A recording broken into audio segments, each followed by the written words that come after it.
muraho neza, amahoro y'Imana n'abane namwe. Uyu munsi ni ku cyumweru, ni umunsi mwiza abantu tuba twagiye gushima Imana no gusenga.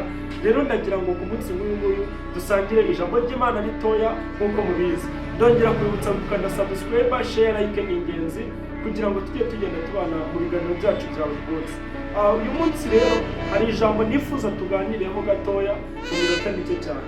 Turabizi neza ko muri iyi minsi dufite intambara nyinshi ziri kutwugariza. Muri iyi si harimo intambara nyinshi, mu buzima bwacu bwa buri munsi harimo intambara nyinshi, ariko dukwiriye gukomera tugashikama. Ab'isi rero akenshi iyo ahuye n'ikibazo akunda guhungira ku bantu, ariko akanya nk'ako ngako ntabwo ari ngombwa ngo duhungire ku bantu. Ibyo ni ikintu cy'ingombwa, ni ikirego, ni uguhungira kuri Yesu.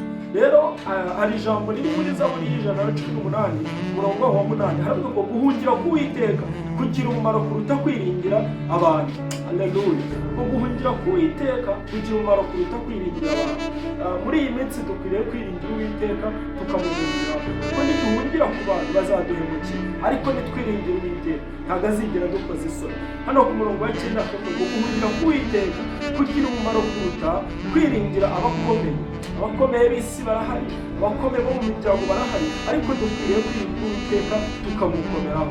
Umurongo wa 10 hakavuga ngo amahanga yose yaragose mu izina ry'Uwiteka ndayarimbura.